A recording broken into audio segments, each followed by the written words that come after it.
When it comes to credit scores, the best advice I can give you is to make sure you're getting the right one. There are a lot of different credit scores out there, and the only credit score that we care about is the FICO score. When you go to buy a house, the only score that your lender will use is the FICO score. When you go to buy a car or to get a credit card, 90% of the time, it's going to be your FICO score. The problem is that credit score as a term has become a generic reference. It's a generic term.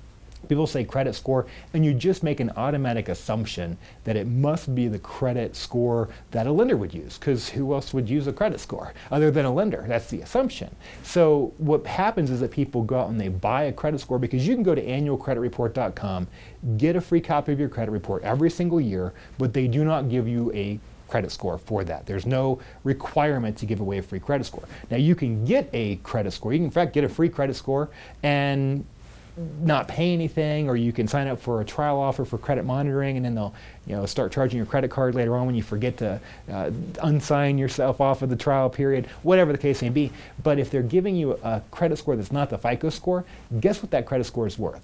Absolutely nothing, because a lot of times these credit scores that are not the FICO score, they're inflated by about 100 to 150 points. And I see this a lot. I had a guy in class, this is my favorite example. He had gone through a foreclosure 10 months earlier.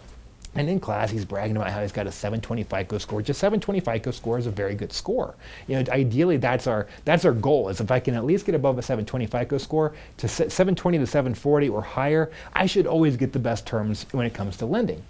So he's bragging about how he has a 720 FICO score, or he was saying credit score. And so I asked him, I said, okay, well, that would be very good. If 10 months ago you had a foreclosure, now you have a 720 credit score. I was like, but do you know if it's the FICO score? And he said, I don't know. He said, all I know is I pay 20 bucks a month to a lending institution, and they give me credit monitoring. I get a copy of my credit report every single month, and it shows me a score. I said, here's what you need to do. You need to contact that organization that you're getting the credit monitoring through.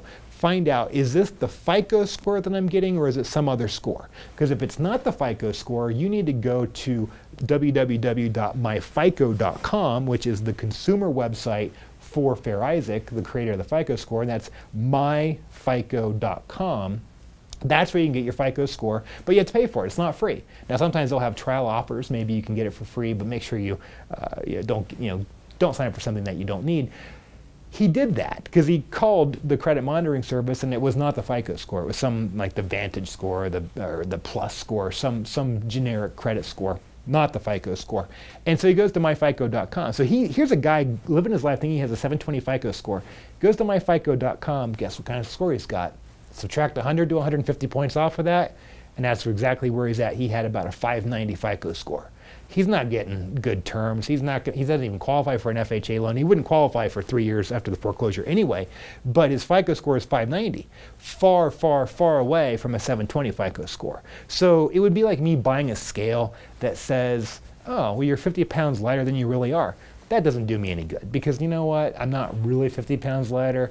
It's not good for my health. It's not good for, really not good for anything. So be very aware. If you do look at credit scores, make sure that it is the FICO score. Make sure it is the correct score, because a lot of times when people find out about this, they're not in my class. They're not reading my book, The Credit Roadmap, and discovering this stuff. Where they're finding out is where they're going to apply for credit, and they're told, they think they have one score, and they're told that they have a score that's 100 to 150 points lower.